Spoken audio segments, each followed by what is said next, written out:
Welcome one and all to The Last Stand at Sundown, Let's Get Critical's newest actual play podcast. Welcome to our players for this campaign. We have a finalized roster consisting of Sarah, Hi. Micah, Hey. and Beth. So, Welcome, y'all. Let's dive right in.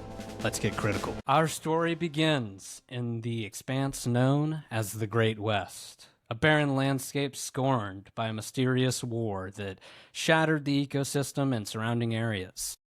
The expanse is used by the Great Kingdom to the north as a disposal of sorts for those who are deemed not worthy to live within their walls.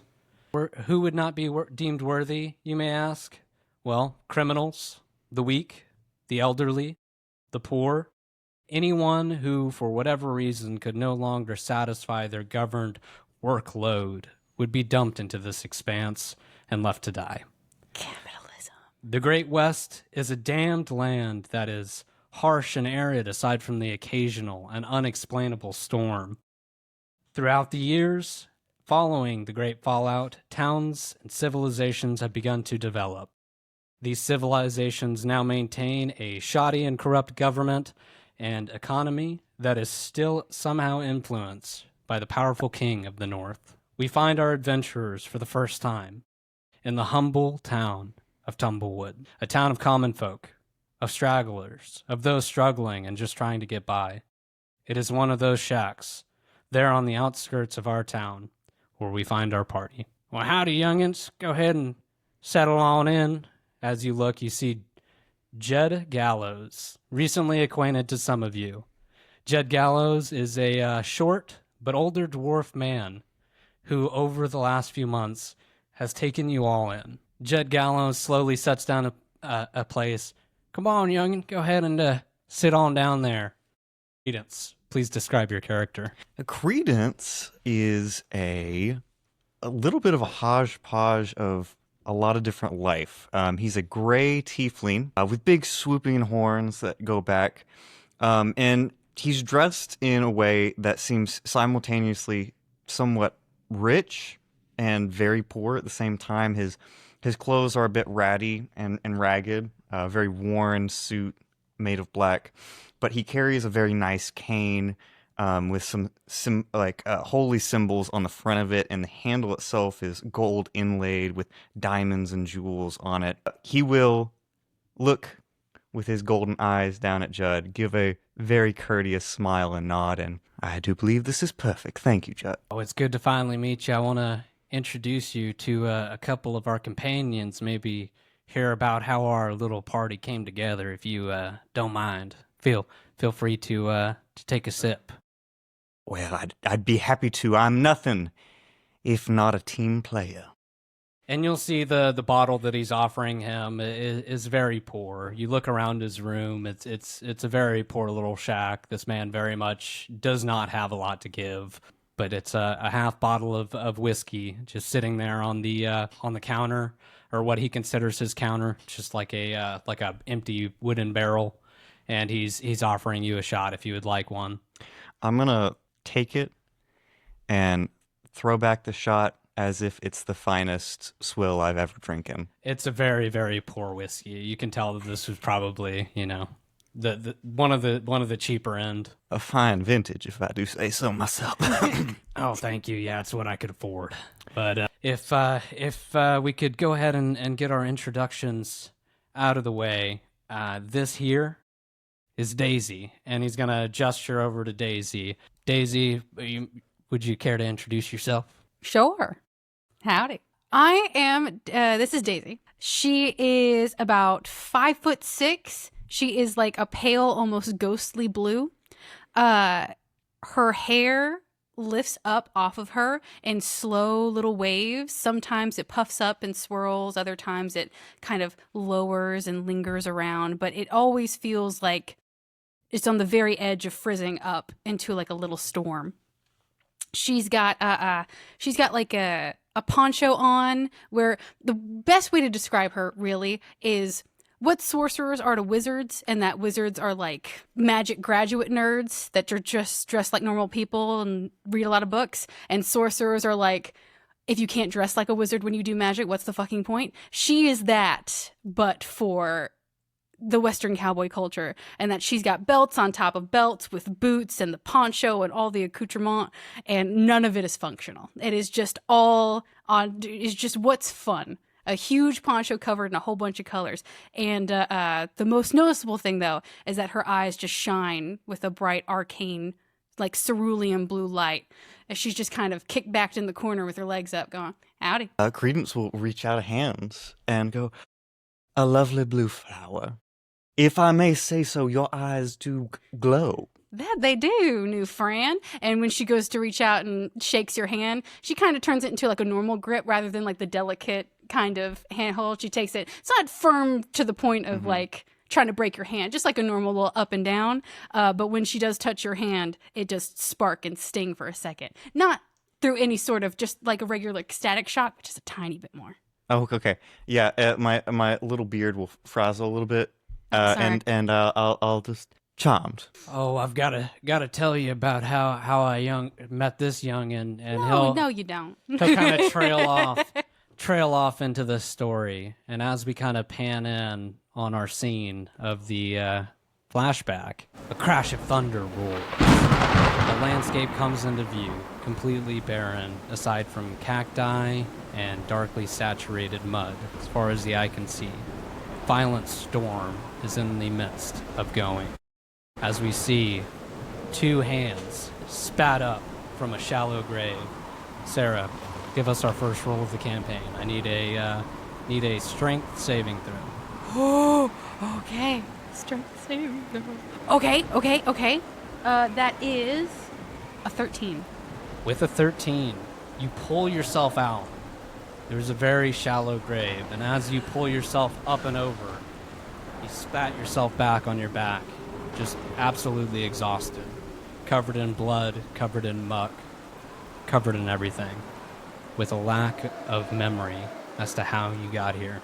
Give me a perception check as you get out of the pit. Oh, that's not good. That's not good at all. I got dirt in my eyes. That is perception. That's a 4. Totally reasonable. You are completely covered in mud, face bruised and battered, and as you kind of are getting your wits about you in the midst of this storm, you look out, and there are two armored bodies laying there dead.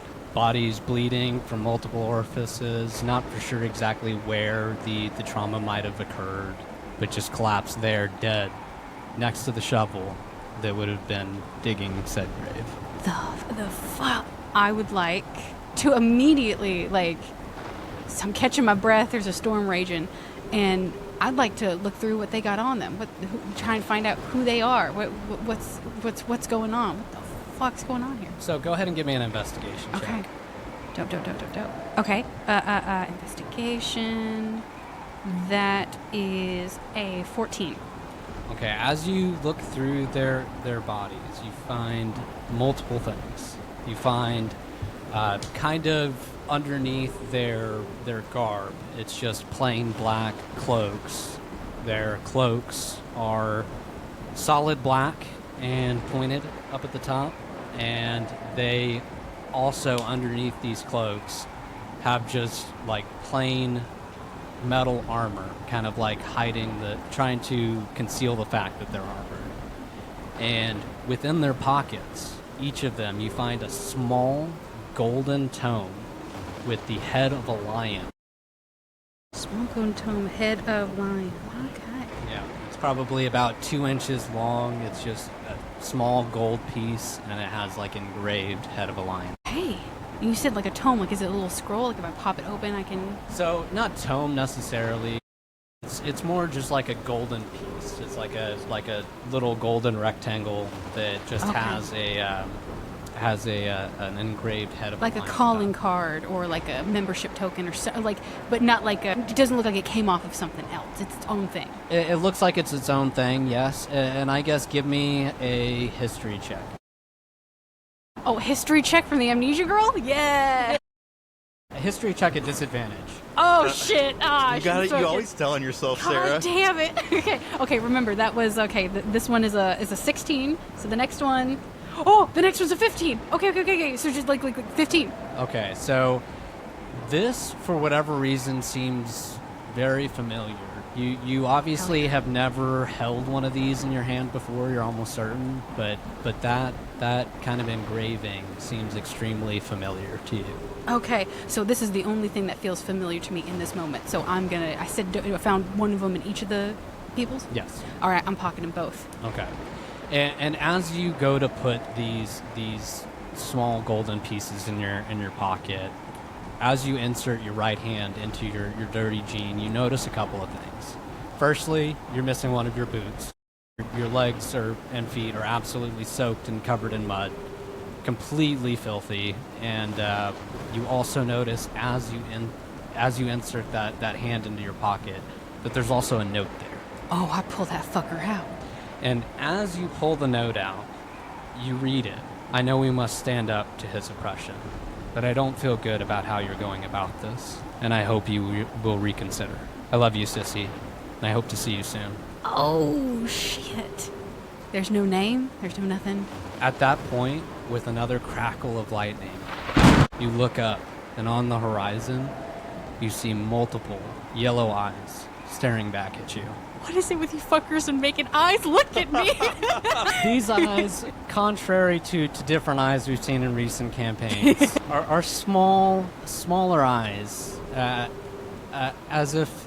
Give me a nature check. Ooh, okay. You're rolling all of the dice today. Yes, let's go. You're our first flashback. She's doing really well, so I say let her. Okay, that's an 8. That's an 8. These are going to more than likely be some kind of wild animal, and quite a few of them, Okay. from what you can see.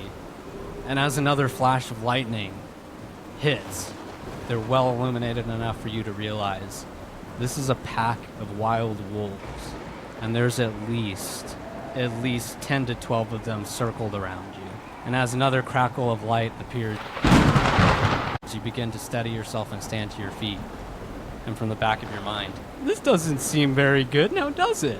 What? Oh, I think it'd be best we get out of here. It's either that or we kill them all.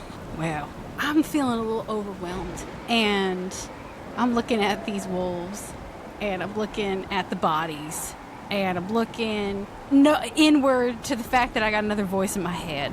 I think I want to scare these wolves off.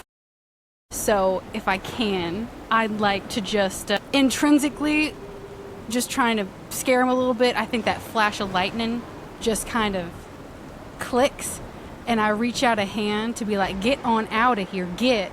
And I'm going to do, let's see, thunderclap. So as you reach your hand out, kind of just, initially just trying to scare them away, you feel a power that you've never felt within yourself. And you don't remember ever having this. You don't remember feeling what you're feeling now. And as your power begins to swell, boom! Another loud roar. But this time it wasn't like the last. There was no thunder. You saw no light. As your power begins to swell, gunshots. As you look towards the gunshots, you see Jed for the first time. Hurry!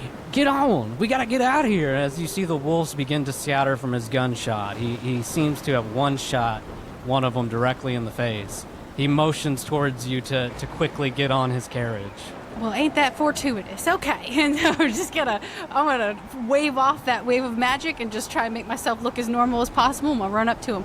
Thank you kindly. Quickly, get on! As you see the wolves begin to close in quickly behind you both. Shit, yeah, I'm hopping in there. Go. Jed grabs you and pulls you up, and as you both narrowly escape, he grabs from the back. He reaches behind into his carriage, and he pulls out a very familiar poncho, and he presents it to you. It's not much, but it's what I got right now. It's what I'm selling as of now. Well, new best friend, it's beautiful. Thank you. I don't know that very many people are gonna like the patterns. I like them. And you both scurry off into the night. And as Jed's story kind of concludes, that was a scary one. I've never seen that many wolves, and I know that you don't remember. Man, I'm still spooked to hell. You could have been You could have been dead. Yeah, I mean, that was just to understand. Did he see that I climbed out of a grave, or did he just show up and all he's told Credence is wolves were around her and she was covered in mud and then I saved her, basically? So it was more so like both of you kind of, reminiscing about the story. I wouldn't have told anybody that I climbed out of a grave. Mm-hmm. So he definitely saw that there was a pit, and he was definitely there for an extended period of time, like witnessing you climb out of the pit and kind of like realizing what happened and like that fucker that he needed the help. Well, not so much that I would say he saw what happened. He's kind of lost as well, but he just rolled up on some girl. He stumbled upon me coming out of it. Yeah, okay. And being surrounded by a fair. bunch of wolves, and he chose to act. Got you. Okay. Would Daisy seem like visibly uncomfortable as Judd's reminiscing on the story? Yeah, I think so. I think she'd be trying to hide it a little bit, that she's like, oh, well, we didn't talk about how we were going to tell our business to strangers, but okay. She would have been like a little, okay, but she'd be pretending to be just fine with it. It's okay, Miss Daisy. I'm telling you, it's for a reason, young lady. Don't you fret. Don't you fret. You're lucky I like you. I'd like to spend a sorcery point to detect thought on Daisy. Okay. I'm gonna subtle spell. Okay. Let's go. I think That would be contrasting. What was it? Remind me the check for that. It's probably an so if it's just surface thoughts, I don't believe there's a check, but it is a wisdom saving throw if I try to There you prod go. deeper. Yeah, wisdom Okay. saving throw. Okay, got you. So surface level. What would you Okay. be feeling? Surface level, you can tell that she did not want anyone knowing that about the circumstances. She didn't want strangers knowing. She was going to keep that quiet, and you can already see what's kind of dissolving almost into mist of a missed opportunity, because she was going to make up how like she was going to make up part of the story or something like that of how she got there. And then Judd was just like, yeah, no, she crawled out of the dirt and everything. She's like, God damn it, I was gonna say I came down in a lightning storm from space. Just like she was gonna come up with a fib right away. So you can see that kind of mystifying her, going, I don't know this guy, I don't know who he is, he gives me a weird vibe. Like you're just like, you can immediately tell that she's just like, I'm gonna this prod stranger. deeper. Okay. I need a wisdom save. It's Okay. DC 16. DC 16 wisdom save. Okay. That's okay. high, 16. Oh, that is fucking Dude, high. sorcerers are so good. Okay. I get a +5 to wisdom saves, though. We're gonna see. Motherfucker, that's a nat 1! Is it really? What would she be trying to hide from me in this moment? Honestly, do you want to do something fun here? I like all the fun. I like all the fun. I don't really know my own history and my own past, so when he probes deeper, would he get to something I don't know? If you want to put this on a gamble, Okay. I'm willing to roll whatever you want, and based on that roll, you can tell me whether I get something additional or if it's just, Or if I just, go make up something real quick. If I, not make up, or if but, that screws it up, I'll just take what I can get.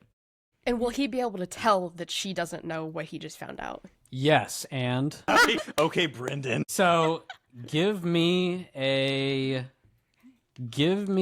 just a straight wisdom check. Okay. How much of an asshole would I be if I said lucky? I'm kidding. I won't do that. I won't do that. Straight wisdom. Did you see that? I rolled a 17. I have a, let me see. 8.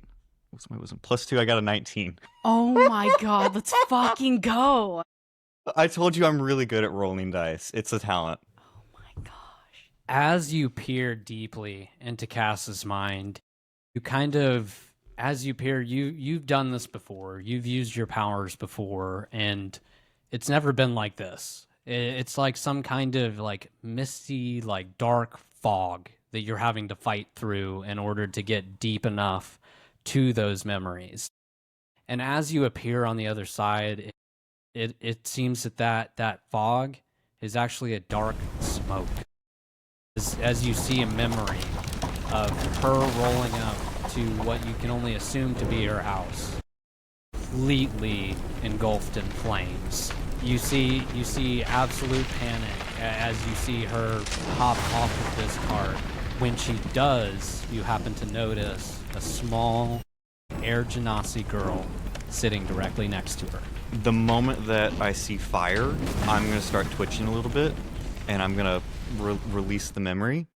and try to snap back to the moment as a little bit of sweat is starting to drip from my forehead. And I just said, well, I am dying to meet more and know more about you. Give me a stealth check. Oh, God. I'm going to let you know right now, I'm a very rule of cool DM. Everybody here and everybody on the podcast, I'm going to tell you now, 2014 rules for Lucky. I do not like the 2020 or the 2024 rules where you have to announce it before you roll. I think it's a flip. It's flipped. That's 2024 rules now. You have to announce it beforehand. That's okay, though, because I rolled an 18. No, that's what I'm saying. I'm saying now you have to announce it before you roll. I'm saying we are not doing that. If you roll shitty and you want to use one of your luckies, okay. Use it. Sweet. Oh, I do bless. also technically have the Blessing of the Trickster, but I haven't announced that yet, so just keep it honest. I'll wait. I'm going to go with my 18. I think that's pretty good. That is. So you notice nothing. You notice nothing, Daisy, as you He's just kinda being a flip smarmy over. little shit over there. It's like, Yeah, okay. you notice that he kind of looks at you for like an awkward amount of time, but maybe he's just friendly. Maybe that's how he was raised. Maybe he's just bad at flirting. But I've known Daisy here for several weeks, and we've become good friends. But let me introduce you to my little buddy over here. I've known him for Oh, a couple of little years buddy. now. You see quickly scurrying out of the little kitchenette, hopping up over the counter and settling on his feet, excuse me. We are introduced to Butch. Howdy, y'all. I was just out doing dark and mysterious things that I'm not going to tell you about. Butch is 2 feet tall and 3 inches. He is a small kobold that kind of looks like a bearded dragon. He's reddish yellow and very dark and mysterious, of course. He kind of just like does some flowers off of his arms. He did come from the kitchen, but he was doing secret things in there that you can't know. Inside check. Does he say that? He just says, I've been doing dark and mysterious things you can't know about? Yes, he does. he's gonna look at both of you. And he's, you both seem like you might be new to town. I finished that thing you needed me to do, Jet. Anyways, it's very nice to meet you. I would do handshakes, but I ain't know where you been. Who are you? Have I met little buddy? Yes. Yeah. So Butch and Daisy at this point would have been acquainted for a couple of months now. As far as how much y'all's relationship would have developed, 100% up to you. The only person that's like necessarily super new to this kind of little party is Credence. Credence has been here for like a couple of days hiding out. We're gonna get to his little flashback here in a moment. Okay, so Great. retcon, he's wearing his hat and it's half over his eyes because he's trying to be super cool. And he kind of like trips a little bit, his hat falls off, and he's like, oh, hey, Daisy. So who are you, man? Don't worry, Butch. I was waiting for the hat to come off. It's cool. I will immediately be amused seeing Butch, and the mischief is just going to come over my face as I give a dramatic bow and pull out from the inside pocket of my coat a small card, and I say, now, I do know when I have met someone I should not trifle with. It is a pleasure to meet you, Butch. My card. And it's going to just be a playing card that says, the blessing of the trickster, greetings from the miracle man. And I'm going to give that to you. My name is Credence Abaddon, the residential miracle man of certain towns. Just don't use my name too frequently if you go to any of them. Very nice to meet you, sir. He hesitantly, while kind of looking at you squint-eyed, take the card, look at it for a second. He's gonna like tap it onto his tongue and slap it onto his vest, and then he's gonna put his hands on his hips. Nice to meet you, sir. I hope you've been treating Daisy nice. She is surely one of my best friends. Anyway, what were we doing next, Jet? Oh, don't you worry about it, youngin'. And Jed will kind of take Butch and shoulder. Obviously, he's a dwarf, so he's pretty close in height. And he's going to say, let me tell you about a couple of years ago when I met this little fella here. And as he kind of trails into his speech again, we begin to bubble back. And we come into focus. It's a very, very dark room. As we kind of pan around the room, we notice that it's a storage closet, filled end to end, wall to wall, with shelves and different furnishings. They have rations, robes, and any other equipment that an adventurer may find essential. Beth, roll me a stealth check. Oof. Okay, Okay. so Butch rolled an 8. Okay, so as we're kind of in this quiet scene, we begin to hear a bunch of rustling and then slam as Butch falls from the top shelf with a small pouch of jerky. There's a large ruckus as Butch begins to stand, and then slam! Door swings open. Butch, there's a shopkeeper looking down upon you as you are stealing his beef jerky. What in the hell? Get the hell out! Give me the gun, Paul! Give me the gun! Oh, hell. He's gonna, like, dive under the freaking counter and try to, like, sprint through a window or whatever open door he can see. Give me a dexterity check. Scuttling through, you hear the Scooby-Doo. That was a, what check was that? Dexterity, I'll say dexterity saving throw. So that is 13. Okay, so as you begin to scramble, you're looking all throughout, and you notice the window that you managed to squeeze yourself through, all the way up on the top shelf, is still open and viable. Shabba and Jeanette, you climb as fast as you can, and you manage to barely squeeze your way out of it. And as you're falling out the other side, boom! Barely missed you by a hair. As you kind of escape out of the window, you begin to try and make your way down the backside. As you look side to side, you're within an alley between two buildings in this small western town. And you look down to one side, completely empty, the other side filled with trash and barrels and bins. You hear kind of scuffling as you hear the shopkeep coming around. What do you do? Oh, well, I think it's worth it, honestly. He's gonna sprint down, and he's gonna jump into an empty barrel and stuff some jerky in his mouth and chew as quietly as he can. Okay, give me a stealth check. As you're running down that way, the shopkeep comes the other side. Okay, so that's a little bit higher. That's a 19. There we go. Oh, God. Oh my god! Ew, I'm gonna kill Butch right off the bat. You died in your backstory. We're actually playing with your ghosts. That would be really cool, though. You manage to scurry away within these barrels, and as you wait, you kind of hear the rustling around as the shopkeep comes down the alleyway. Oh, there ain't no way in hell he got away. That little bastard took our last supply of jerky. We ain't gonna get one for another 2 weeks. We gotta find him. You check around there, Paul. I got it. You hear another man just kind of circling around, maintaining in your general vicinity as you wait, hoping that they go away. Minutes turn into hours. You begin to lose track of time, and you begin to drift off to sleep. And it's seemingly as you begin to fall asleep that a rustling begins to happen as your barrel is turned over and you're rolled, tumbling each way as they roll the barrel with you inside of it, as you are loaded upon a truck, or not a truck, a carriage. An F-250. Ford. You want to drive a Maverick? As you're loaded on, if nothing happens, you will be loaded onto this carriage, and as you kind of feel other barrels being shuffled around you, a barrel is now placed on top of you. You hear a clunk as you feel something heavy, kind of like pressure change as something set on top of you, and you feel the carriage begin to move. This really ain't fucking good. He's kind of shaking, getting a little twitch. He put some more jerky in his mouth, though. And he's going to try to look around the barrel, squiggle around, do a little... He's going to look and see if there's any holes in the barrel. Okay, give me a perception check. That's just 16. Okay, so as you kind of look around this barrel, there's almost nothing. Almost. It appears that this may be like a wine barrel or something. There's like a small hole that has to this point been plugged. Okay.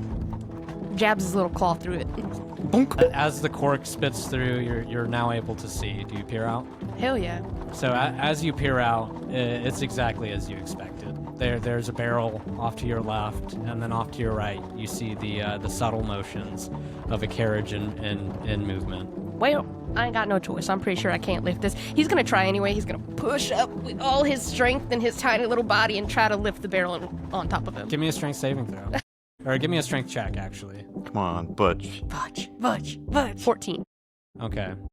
So as you struggle against this barrel, fighting with all of your might, you feel as if it's moving, and you're giving it everything that you've got, and then suddenly, out of nowhere, poof, you seemingly lift this barrel off of you, and as you send this lid flying, whacks up against the top of the carriage and fumbles off to the side of you. And as you're sitting there, amazed with yourself and your strength, you see a familiar old face peering down in the barrel at you. Well, hey there, little buddy. Are you all right?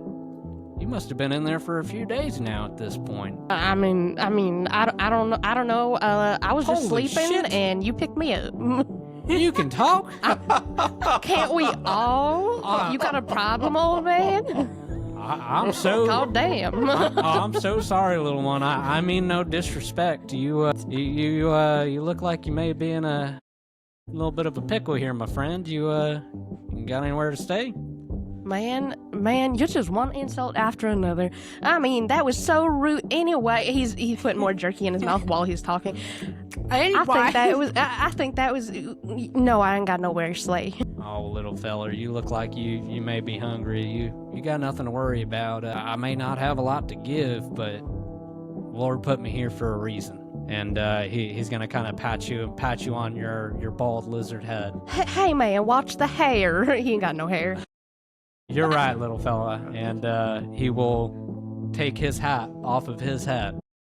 Very familiar hat to you as he lays it atop of your little lizard head. This here kind of nice, though. Thank you. And he's gonna hop out of the barrel. I think it suits you well, little one. Come on. And that is where you and Butch meet. He kind of concludes this story as you both kind of reminisce about good times together. You just are sitting there at an open party.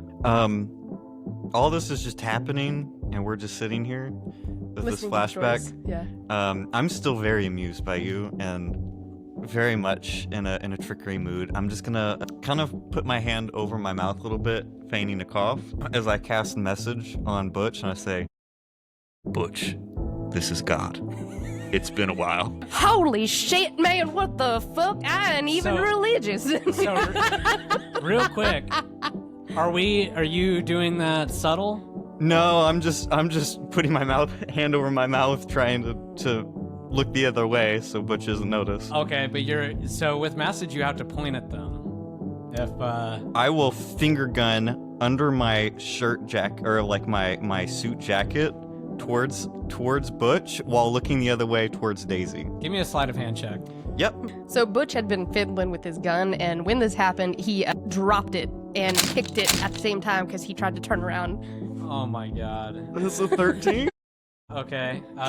Give me a perception. I was like, can I also do a perception just to see? Because I'm aware of the newcomer in the group, so I'm just like, I wish he hadn't rolled as high as he did. He got a 14. Oh, y'all both got 14? No, I got a 13. Oh, you got a 13. Okay, cool. Well then, yeah, you definitely notice that he's like pointing at you underneath his shirt. You've seen magic. It's not new to this land. You are at least suspecting that he's doing something, or he has some kind of influence on that. Butch has no idea how to do anything at all, but he did notice you pointing at him, and he's never talked to God before, but he is still confused. He did a little circle after dropping his gun. He's going to pick up his gun and look at you and see your hand pointing at him. Hey, buddy, hey. And he's going to, like, scramble up your leg and jump on and grab the collar of your shirt, look you straight in the eyes, almost nose to nose. I'm like hey, almost buddy. 7 foot, so this is an impressive climb. Yeah. He's a very dexterous lizard. Yeah, it's like he went up you like a wildcat. Hey, man, did you see what happened to me? Because I just had a conversation I don't think I ever had before, and I am confused as hell. Give me answers. He's going to try to shake you, but, like, he's not strong enough to, like, he's shaking at all. himself off. Yeah. As this is happening, I'm gonna look at you and be like, well, Butch, I've been sent here by God. The God that you believe in, which is the God of... See, here's the thing, is I don't currently follow God at all, we're gonna you celebrate or whatever the hell it is. But also, like, that's cool as hell, man. Sure. What? Well, now we're getting to the very thing that I'm here for. See, I've been talking with the big man, and he is aware that you don't believe in him. And well, Butch, you're just gonna have to stick with me, cause I'm here to save your soul. He's gonna be like glaring at you, and he's gonna like put his little flat little head like right up against yours, like eyes to eyes. He's gonna be like, "That sounds absolutely wild.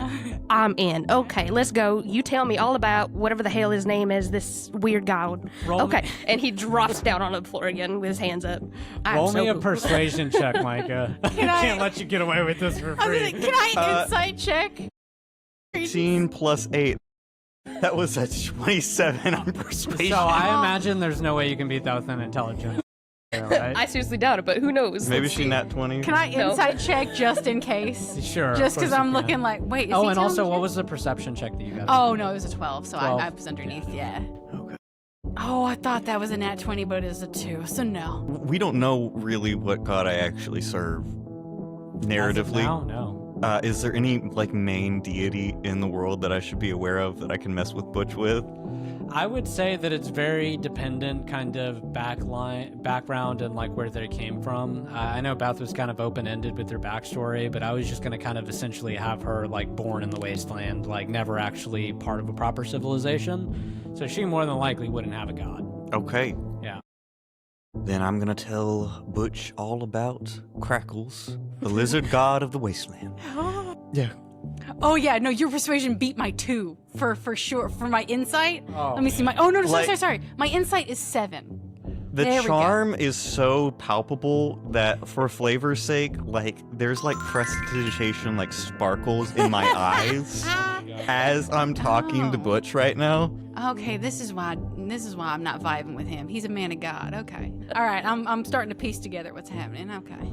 Yeah, but our friend here has been with us for a few years now. We're kind of becoming a little posse of sorts. I was happy to add you a few days ago. I hope you're feeling better after what happened. And as you both kind of lock eyes for a second, you kind of reminisce on the previous day, and you kind of focus back to your memory, kind of reminiscing of what truly happened.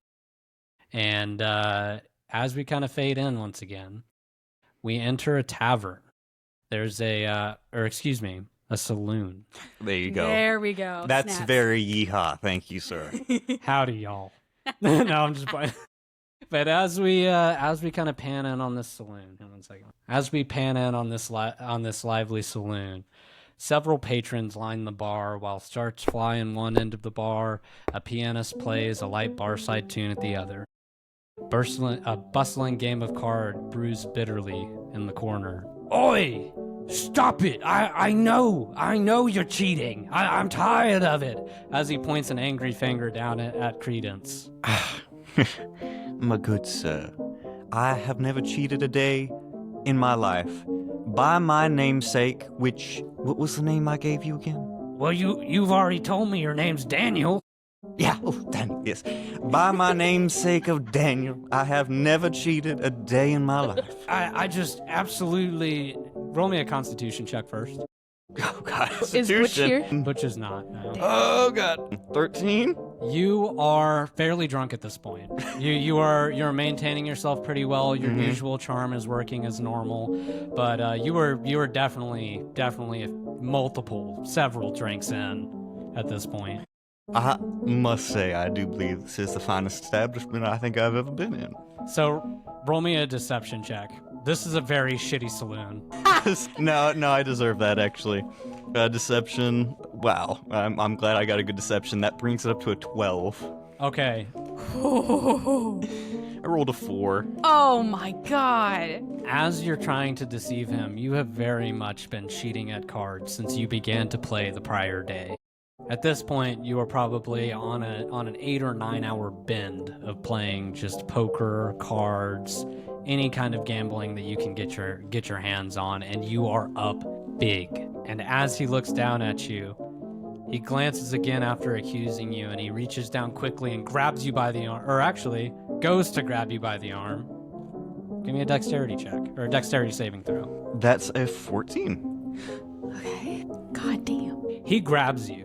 He grabs you by the arm, Mm-hmm. and as he begins to lift you up, this man, at least 8 feet tall, huge orcish man, and he grabs you and shakes you, and cards begin to fall out of your pocket. I can't believe that the other members of this establishment would dare to put other cards in my pockets, good He's sir. been cheating. He's been cheating, and he's just continuing to You shake you back and are forth. flabbergasting me, sir, with your strength, quite literally off the ground here.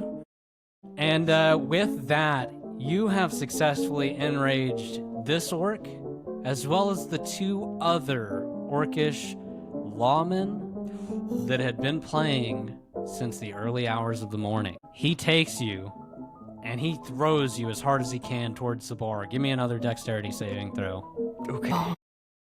It's a little bit better. We got a 16. Okay? And you successfully stabilize yourself as you land into this bar. Roll initiative. All right. I'm going to use a luck point.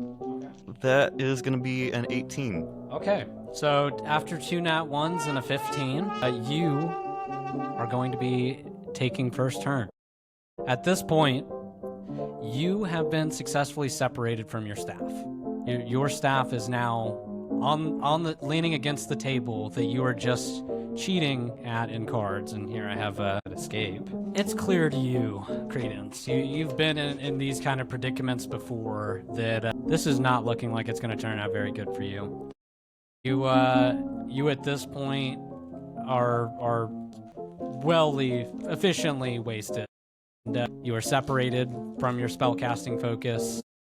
You see that these guys do not have good intentions. And let me go ahead. Okay, so I'm here. Where would my staff be?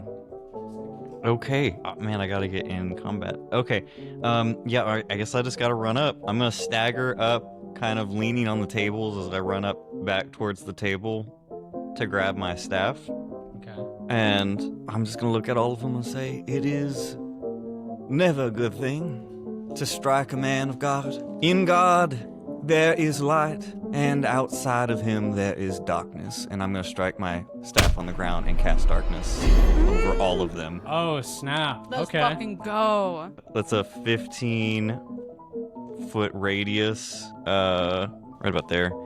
Yeah, I'm gonna allow myself to be in the darkness too, and I know they're gonna have attacks against me. I'm gonna do my best to walk out of the darkness and just take the opportunity attacks at disadvantage. Okay. They're definitely going to make them. Okay, So we have, what's your AC again? 18. 18. Both of them take a swipe at you, and neither of them connect as you go to back away. Okay, I'm gonna back away outside of reach. I don't think I've got that much movement left, actually. I think I can only literally get right outside of the darkness sphere. Okay. And so with my bonus action, I'm gonna say, gentlemen, I think we're all seeing double, aren't we? And I'm going to channel divinity and create a perfect duplicate of myself on the other side of the darkness sphere, right here. Okay. That'll be turn. All right. This orc back here, has seen this whole thing. He is the barkeep of this establishment. He has just seen you throw up like a sphere of darkness. He is going to go ahead and enter initiative as well. Oh, crap. To be fair, this man may be cheating at cards, but these 3 big fuckers just went to go wail on him. So that's a nat 20 for his initiative. So I'm gonna give him jumping over that orc since none of the orcs have started yet. So Okay. that orc is going to reach underneath the counter. And he is going to go ahead and pull out his rifle as he steadies it. Now, remind me with Invoke Duplicity. It's entirely up to your judgment Okay. on whether he would have noticed which one's the real me. Mm-hmm. In terms of just the wording, all it says is it's a perfect duplicate. So if you want there to be some sort of stealth roll, there can be, or if you think he would probably know, because I did just conjure it. Mm-hmm. I'm going to say the one that's at the bar would definitely have saw you come out of the fog and then cast it. So he knows for sure. The other 3 are going to be completely blind. It's going to be a 50-50 on which one they go for. Okay. Now, that orc is going to line up a shot with said rifle, and he is going to take a shot. Oh man, I'm rolling like crazy tonight. So that is a 25 to hit. Yeah, that's gonna hit. That is going to be, that'll be terrible. That'll be 5 damage. Okay. And with this orc's second attack, Oh god. he's going to go ahead and rear up to shoot you again. So that is 18. You said that? Yeah, that that'll meets. hit? Okay. 9.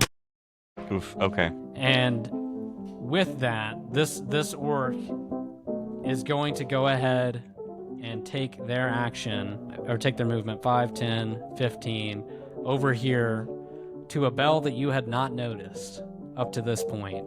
And they're going to grab said bell and ring it. You hear just a loud clanging as this bell rings back and forth, back and forth. So you're the one who dies in your backstory.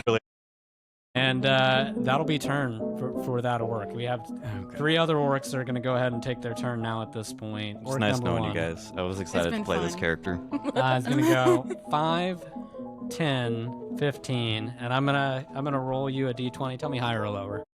Higher. This guy's going to go ahead and load up his revolver and point it at the wrong one.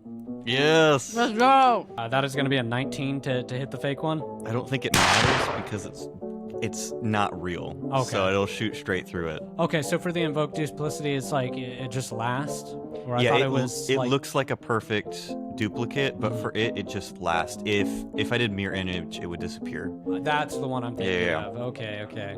So with that, then I want to make sure that I understand the mechanics of this right, just because I know we're going to be using this going forward. So after he shoots it, does he get a chance to 100% your call. I would imagine so. yeah, shooting it and having no effect? Yeah. Okay. Like if it was a smoky room or if it was hard to see visibly, I could see there being some confusion. But yeah, if he shoots and nothing happens, Arguably one of the worst written options that they've given in 2024, but a lot of this is going to be your call in terms of the judgment for it. It does say perfect duplicate, but again, there's going to be situations that you can kind of call on whether it works or not. Okay. I will say for harsh lighting situations and stuff like Sarah's saying, I'll give you a chance. Or I'll give it just leave it up to chance. But for this, where at this point he's out of the fog, this is a well-lit room, if he shoots you and nothing happens, he's probably gonna know. Yeah. Okay. Cool. That's fair to me. All right, but he's going to go ahead and fire. Damage doesn't really matter, so I'm not even going to bother rolling it. But he successfully shoots that one, and nothing happens. Luckily for this orc, he only has the one attack. Oh, nice. Yeah, so that is going to be turn. He very much can see now that you are, the real one, and he is. I'm trying to think how I would treat speech. Because I know for players, we treat speech as free action, but I don't want to do that as a Go for it. DM. Give me the flavor. No, I'll give it as a bonus action. Well, as isn't there a kind of rule of thumb of 6 words? Because it's 6 seconds. So how many words can you get out in 6 seconds? It's 6-ish words that you can say as a free action. I like it. Okay, so I'm gonna say that bonus action I'll burn just to give me that extra Hell 2 yeah. words. Okay. Deal. All right. So with that being said, 2 other orcs at this point, both of them pretty bamboozled with this fog. This one's just gonna head straight out, given that he's kind of confused, and he's gonna exit the fog there. And I'm gonna give him, given the fact that he can't see through this fog, I'm gonna give him a roll on if he on what he thinks of this guy that he immediately runs into. Hold on, is this thing on the side here? I don't have a marker thing, but is it a door as well? This thing? So that is a window. Oh, Yeah, that is a window. darn! I Yeah. tried. I know. With that, that's a nat 1. So he immediately buys that this guy's you, and he's going to go ahead and take this axe that he's carrying and Fuck swing yeah. it directly down upon your duplicate's head. Once again hits. Once again doesn't matter. Swings directly through, and that is his last turn, or that is his only action as well. With this last orc, he is going to attempt to go to the door in the most direct means possible, which means going this way and running directly into you. So as soon as he makes contact, I guess with him still being in the fog, that would be disadvantage, right? Your call. Yeah, I mean, he's technically still in darkness. Yeah, I'm gonna treat it at disadvantage because he is the commander and he will have 2 attacks. Oh, snap. First one, not gonna hit. Okay. Second one, not gonna hit either. Yeah, he takes 2 just wild swings at you with his shotgun, just swinging through the fog, and misses you with both. And with that, I love that he's using a shotgun as like a club. Yeah, right. That's so funny. but Oh, he's going to be swinging through the fog and just missing everything. At this point, it's your turn. Well, shit. I think seeing the number of people that have suddenly get up, he's gonna like look around the room and he's actually gonna try to start counting them. That will be my leave. And I'm gonna cast invisibility on myself and try to make it for the door. Okay. I think it would still technically be an opportunity attack. I'm gonna say with him both being in the darkness still, as well as you going invisible, that it would be like Quadruple disadvantage. quadruple disadvantage. I'm just gonna say that he misses wildly. Okay, I would have dropped concentration on darkness for that. I'm gonna let my duplicate disappear out the door. If we're still in combat, I'll stop there. If we're not, I'm gonna stop against the side of the tavern and take a piss while invisible. So I'm gonna say as you make it out, we will just kind of treat it as like a final turn order. At this point, these guys are pissed. Like as soon as you go invisible, they see the door obviously swing directly open for this saloon. Very old-fashioned, saloon doors swing back and forth wildly as you go in or come out. So definitely noticed you going out. They're just firing their rifles, their guns, their revolvers, their shotguns wildly into the night. Oh, jeez. As you flee out the door. Oh god. Please, Editor John, can you just put one cat? Yeah, right? Right? And as you make it outside, you see multiple horse-drawn carriages pulling up as guards are beginning to arrive. This local law enforcement isn't just your run-of-the-mill law enforcement that you've grown accustomed to in this wasteland. These are organized professionals. Oh, is this like a Western SWAT team has pulled up? This is similar to a Western SWAT team. And I'm going to say, as you come out, you notice a small carriage seemingly abandoned on the side of the building. Maybe possibly dropping off wares, picking up wares, stop for the night. It seems as though the only hiding spot appropriate. I don't need to pee anymore. Yeah, I'm gonna run towards the carriage and hop on in. Give me a stealth check. At advantage, because you're invisible. Oh snap! Did I just roll 2 3s? Oh god! I mean, I'm drunk. That actually makes sense. Yeah, it's a 9. It's a 9. Just cartoon squatting down trying to be stealthy and you No, just trip over the bushes. I'm walking past them and I'm going. All right, Credence, don't make a noise. Don't they make can a just hear you And whispering yourself. as you're shifting through the night, as a branch cracks beneath your foot, and all of a sudden you see 2 of the horsemen on those carriage look over in your direction and begin to fire. Roll me a dexterity saving throw as you dive into the back of this carriage. Oh god. Okay, here we go. Oof, man, that's a 7. So you fall flat, face first, and flat on your face into this carriage. And as you land, bullets flying through the cloth, you see at the front, oh, hell! You see a familiar old face look back at you as Jed greets you for the first time. What are you doing, my dear boy? They don't like preachers in this town. Holy hell! As bullets fly all which way, Jed grabs the what do you call them? The leads. As he grabs the leads for the horse, with a loud crack, you take off into the night. And at this point, we're gonna say initiative has ended. They were just kind of shooting at you wildly. I will give you, with the invisibility, the fact that they were just firing at you wildly and not really knowing exactly where you were. You have successfully escaped. And up to this point, Jed fully believes that this town, just for whatever reason, doesn't like preachers in it. And Oh god. it is at that point, as you are all kind of reminiscing and getting to know each other for the very first time within Jed's home, that you hear a loud banging against the front door. Oi! It's the king's guard! Open up now or face your fate. And with that, we will call it episode.